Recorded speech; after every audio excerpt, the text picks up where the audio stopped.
தமிழ்நாட்டு தமிழர்கள் முதல் உலகத் தமிழர்கள் வரை அனைவருக்கும் அன்பு வணக்கம். அன்பிற்குரிய தமிழர்களே, இன்றைக்கு நம்முடைய எரிதனல் வலையொலி மூலமாக எதை பேச போகிறோம் என்று சொன்னால், பிப்ரவரி 5 இரண்டாவது முறையாக ஈரோடு சட்டமன்ற தொகுதியிலே நடைபெற இருக்கின்ற இடைத்தேர்தலை பற்றி தான் பேச போகிறோம்.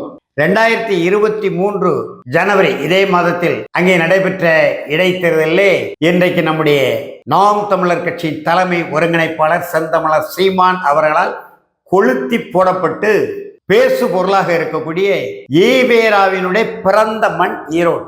அவருடைய பிறங்கடை இளங்கோவன், அந்த இளங்கோவனுடைய மகனுக்கு 2001 தொகுதி கொடுக்கப்பட்டு எதிர்பாராபதமாக அவர் மரணமடைந்ததினாலே மகனுக்கு பதில் தந்தையே, அதாவது பேராய கட்சி காங்கிரஸ் கட்சியின் சார்பிலே களத்திலே இறக்கப்பட்டார் இளங்கோவன். அவருக்கு எதிராக நாம் தமிழர் கட்சி மிகப்பெரிய அளவிலே தமிழ்நாடு முழுவதும் இருந்து ஏறக்குறைய 2000-3000 தம்பி தங்கையர்கள் களமாடினார்கள்.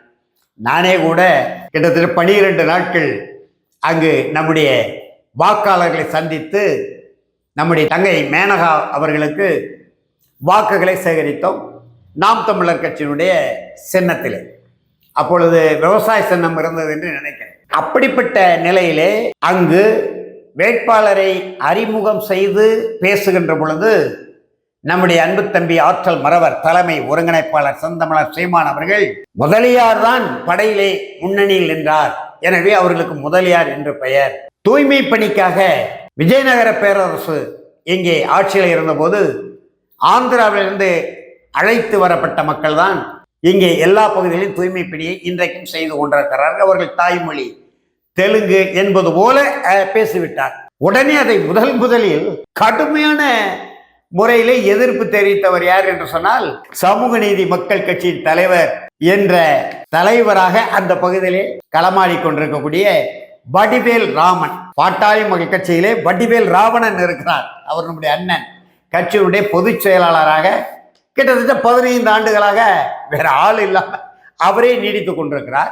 இந்த வடிவேல் ராமன் ஈரோட்டு பகுதியை சார்ந்தவர். அவருடைய தாய்மொழி தெலுங்கு.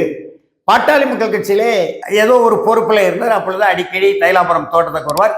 என்னிடத்திலே தான் அவர் பேச்சாளராக பயிற்சி பெற்றார். என் மீது மிகுந்த மரியாதையும் அன்பும் கொண்டிருந்தவர். ஒரு முறை என்னுடைய சொந்த ஒரு ஆழ்வார்த்தனருக்கு வந்தார்.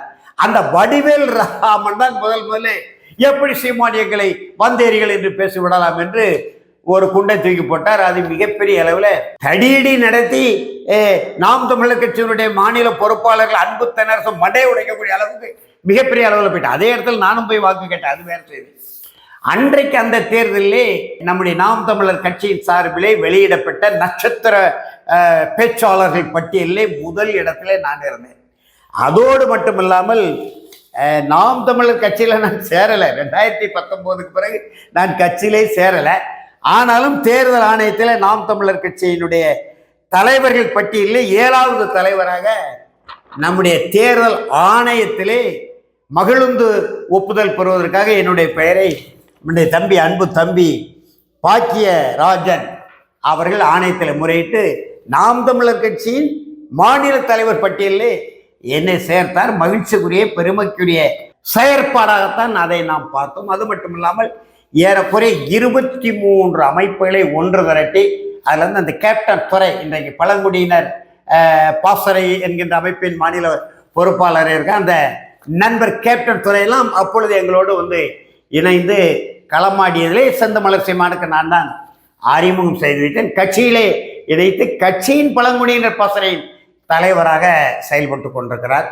அப்படி ஏறக்குறைய 23 அமைப்புகளை ஒன்று திரட்டி நம்முடைய ஆதித்தமிழர் விடுதலை இயக்கத்தினுடைய தலைவர் அண்ணன் வினோத் அவர்கள், தமிழர் நலம்பேறு இயக்கம் தலைவர், அவரையும் இந்த தமிழ் தேசிய கூட்டமைப்புக்குள்ள நான் தான் கொண்டு வந்தேன். தமிழர் நலம்பேறு இயக்க தலைவர் இயக்குனர் சோழன் மு களஞ்சியம் நம்முடைய அன்புக்குரிய தம்பி. அதே போல மருது மக்கள் இயக்க தலைவர் நம்முடைய தம்பி முத்துப்பாண்டி. இவங்களெல்லாம் தமிழ் தேசிய கூட்டமைப்புக்குள்ள நான் தான் ஆர்கே நகர் இடைத்தேர்தலில் இணைத்தேன். நாம் தமிழர் கட்சிக்கு எவ்வளவு பெரிய வலிமை மிக்க ஆற்றல் வாய்ந்த கருத்துகளிலே முரண்பாடு உண்டு, செயற்பாடுகளிலே கருத்து வேறுபாடு உண்டு, அது வேறு. ஆனால் முத்துப்பாண்டியாக இருக்கட்டும், சோழன் களஞ்சியமாக இருக்கட்டும், கேப்டன் துரையாக இருக்கட்டும், இன்றைக்கு ஆளுமைமிக்க ஆற்றல்களாக நாம் தமிழர் கட்சியில் இருக்கிறார்கள் என்று சொன்னால் அதற்கு அடிப்படை போட்டவன் இந்த எளிய தமிழன் வியனரசு தான். என் தம்பி நினைக்கிறாரா நினைக்கவில்லையா அதை பற்றி நமக்கு கவலை இல்லை. ஆனால் இந்த வரலாற்று பதிவுகளை நாம் தமிழர் கட்சியில் எந்த சேட்டைக்காரனும் மறுக்க முடியாது, மறைக்க முடியாது. நாம தான் இணைத்து விட்டோம். முத்துப்பாண்டி யாருன்னு செந்தமலர் சீமானுக்கு எப்படி தெரியும்? களஞ்சியத்தை வேணா தெரிந்திருக்கலாம். அவர் திரைப்படத்துறையில இருந்ததுனால, இயக்குனராக பணியாற்றியதுனால பல இடங்களில் அவர் சந்தித்து பேசியிருக்கலாம். ஆனால் அமைப்புக்குள்ள நாம் தமிழர் கட்சியின் ஆதரவாளராக களஞ்சியத்தை மாற்றியது நான் தான். களஞ்சியத்துக்கு கூட தான் முத்துப்பாண்டி வந்தார்.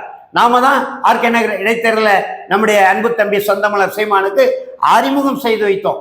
இப்படி ஆற்றல் மிக்க ஆளுமைகளாக இருக்கக்கூடிய இப்படி பல பேரை சொல்லலாம். தெலுங்கு மொழியிலே ஒரு தம்பி பேசிக்கிட்டு இருப்பார், பேச்சாளர், தஞ்சை மாவட்டத்தை சேர்ந்த அவர் பேர் எனக்கு நினைவில்லை. அவர் ஆர்கே நகர் இடைத்தேர்தல் என்கிட்ட தான் ஒப்புதலை பெற்று மேடையில் இருந்த செந்தமலர் சீமான் ஒரு மேடையில் கூட நான் பேசுறேன். ஆர்கே நகர் இடைத்தேர்தலில் 12 மேடைகளில் தோழமை அமைப்புகளாக ஆதரவு ஆற்றல்களை வந்தவர்களை மேடையில் ஏற்றி பேச வைத்து அழகு பார்த்தவன் கீழே இருந்து. அதே போல் ஈரோட்டிலையும் 12 நாட்கள் வேலை செய்திருக்கிறேன். எந்த மேடையிலையும் நான் பேசவில்லை. பேசித்தான் ஆக வேண்டும் என்று நமக்கு தேவையும் இல்லை. ஆனால் கடைசி மேடையில் ஒரு பதிவு செய்யலாம் என்ற திட்டமிட்டிருந்தேன். நம்முடைய வனவேங்கைகள் கட்சி தலைவர் அன்பு தம்பி இரணியன் வந்து விட்டார். அப்ப அவரை மேடை இதே தங்கை சீதாலட்சுமி தான் இன்றைக்கு வேட்பாளராக களம் இறக்கப்பட்டிருக்கக்கூடிய தமங்கை சீதாலட்சுமி தான் ஈரோட்டு களத்தினுடைய கடைசி மேடையை ஒருங்கிணைந்து அவர் பேசுவார் இவர் பேசுவார் என்று சொன்னார். என் பேரை எழுதி வைத்து விட்டார். அப்பா நீங்க பேசணும், அண்ணனுக்கு முன்னால நீங்க அநியமாயிருங்கன்னாரு. அதற்கு இடையில தம்பி இரணியன் வந்ததுனால அம்மா அப்பா பேரை எடுத்து இரணியன் பேரை சேர்த்து இரணியனை பேசவை என்று சொல்லி நம்முடைய தம்பி செந்தில் மலர் இப்ப செக்கலுக்குரியவராக தலைமறைவா இருக்கிறார், அவரை எல்லாம் பேச வைத்தோம். அதனால மேடை கிடைக்கிறது, ஒளி வாங்கி கிடைக்கிறது. நாம பேசிதான் மக்களிடம் அறிமுகமாக வேண்டும். பேச்சு ஆற்றலை நாம் இதெல்லாம் கிடையாது. கருத்து, கொள்கை, கோட்பாடு, செயற்பாடு தான். என்னை கேட்டால் பேச்சை குறைத்து வேலையை பெருக்கு. இந்திரா காந்தி அம்மா அவருடைய முழக்கம் 1975 நெருக்கடி நிலையின் போது பேச்சை குறைத்து வேலையை பெருக்கு. அரசு ஊழியர்களுக்காக அந்த அம்மா அப்படி ஒரு முழக்கத்தை கொடுத்தாங்க. அந்த முழக்கத்தோடு நமக்கு உடன்பாடு உண்டு. பேச்சை குறைக்கணும். சீமான் கூட பல ஏகப்பட்ட பேச்சை பேசுறாரு. பேசுறதுனாலே சிக்கல்கள், பேசுறதுனாலே சர்ச்சைகள் தேவையில்லை. சரியான வினாவை தொடுக்கவில்லை ஆனால் அந்த இடத்துல நோ கமெண்ட்ஸ் என்று பழைய தலைவர்கள் சொல்வார்கள். மூத்த தலைவர்கள், மறைந்த தலைவர் சொல்வார், நானே பார்த்திருக்கிறேன். அதுபோல் நாம் இப்பொழுது தமிழ்ல கருத்து இல்லை, விடை இல்லை என்று சொன்ன முடிஞ்சு போச்சு. எல்லா கேள்விக்கும் விடை சொல்லித்தான் ஆக வேண்டும் என்கின்ற கட்டாயம் கிடையாது ஊடகங்கள்ல. ஆனா அதுவே சிக்கலா ஆகுதுங்கிறதுக்காக நாம் ஒரு மேம்போக்காக சொல்லுகிறோம். இன்றைக்கு அழைப்பும் இல்லை, செய்தியும் இல்லை, யாருமே அழைக்கல. அதனால நாம் தமிழர் கட்சிக்கு எதிராக போயிடுமோ? ஒருபோதும் போக மாட்டோம். தமிழ் தேசிய தடத்தில் என்றைக்கும் எந்த சலனத்திற்கும் சபலத்திற்கும் ஆளாகாமல் தொடர்ந்து நடையிடுவோம். இன்றைக்கு தமிழ் தேசியம் என்றால் அரசியல் களத்திலே நாம் தமிழர் கட்சி தான். தமிழ் தேசியம் என்றால் அரசியல் களத்திலே ஆற்றல் மறவர் அன்பு தம்பி செந்தமிழர் சீமானின் தலைமைதான். தம்பி வேல்முருகனை வரவழைத்துக் கொண்டிருக்கிறோம். வருகிறேன் என்று சொல்லி கொண்டிருக்கிறார். வந்தால் அவரின் தலைவராக்குவோம். இன்னும் திராவிட பிடிக்குள் சிக்கிக் கொண்டிருக்கக்கூடிய பல தமிழர் அமைப்புகளை மீட்டு மீண்டும் தமிழ் தேசிய எழுச்சி கொண்டு வருவோம். எதிர்கட்சியாக இருந்தாலும் ஆளுங்கட்சியாக இருந்தாலும் தமிழ் தேசிய கட்சியில வர வேண்டும். அந்த நோக்கம்தான். அந்த அடிப்படையில தான் அனைத்து அண்ணா திராவிட முன்னேற்ற கழகமாக இருந்தாலும் அங்கே பேரளவுக்கு தான் திராவிடம் என்கின்ற பெயர் இருக்கிறது. அண்ணாச்சி, பச்சை தமிழன், நம்முடைய எடப்பாடி பழனிசாமி, அதே போல் நம்முடைய ஓ பன்னீர்செல்வம், டிடிவி தினகரன், இப்படி போன்றவர்கள் எல்லாம் நம்ம தமிழர்களாக கணக்கில் எடுத்துக்கொள்ள வேண்டும். அவர்கள் தமிழர்களாக நடந்து கொள்கிறார்களா இல்லையா என்பது வேறு. ஆனால் அவர்கள்லாம் பச்சை தமிழர். தமிழர்கள் அரசியலை தமிழர்களே தலைமை தாங்கி வழி நடத்த வேண்டும் என்பது நம்முடைய நோக்கம். அந்த அடிப்படையில் இன்றைக்கு திராவிட தேசியத்திற்கும் தமிழ் தேசியத்திற்குமான களம் தான் ஈரோட்டு களம். நம்முடைய தம்பி வேல்முருகன் திராவிட முன்னேற்ற கழகத்தை ஆதரிப்பதாக ஒரு அறிக்கை கொடுத்து விட்டார். அது கொடுத்து விட்டு போட்டோம், அதை பற்றி நமக்கு ஒன்றுமல்ல. ஏனென்றால் அவர் சட்டமன்ற உறுப்பினராக இருப்பதே திராவிட முன்னேற்ற கழகத்தினுடைய சின்னமான உதயசூரியன் சின்னத்தில் போட்டிட்டு அங்கே இருக்கிறார். அப்படி இருந்தும் கூட அங்கே ஆளுங்கட்சிக்கு எதிராக மிகப்பெரிய புரட்சி குரலை கொடுக்கிறார். மக்கள் நலன் சார்ந்த கருத்துக்களை பேசுகிறார். அவருடைய நெய்வேலி தொகுதி மட்டுமல்ல, தமிழ்நாடு முழுவதும் உள்ள மக்கள் நல சிக்கல்களை அக்கு வேறு ஆணி வேறாக எடுத்துரைத்து பேரவை தலைவரிடமே மோதி தன்னுடைய கருத்தை அங்கு பதிவு செய்கிறார். அவர் பச்சை தமிழன், நம்முடைய அன்புக்குரிய தம்பி ஆற்றல் மறவர். தமிழ் தேசியம் என்றால் என்ன என்று தெரியும், திராவிட தேசியம் என்றால் என்ன என்று தெரியும், இந்திய தேசியம் என்றால் என்ன என்று தெரியும், இந்துத்துவ தேசியம் என்றால் என்ன என்று தெரியும், தமிழில விடுதலை போராட்ட அரசியல் தெரியும், தமிழ்நாட்டு முந்திரி காட்டு அரசியல் தெரியும். அந்த தமிழை நம்ம ஆதரிக்கிறோம், அவருடைய கையில வலிமைப்படுத்துறோம், அவ்வளவுதான்.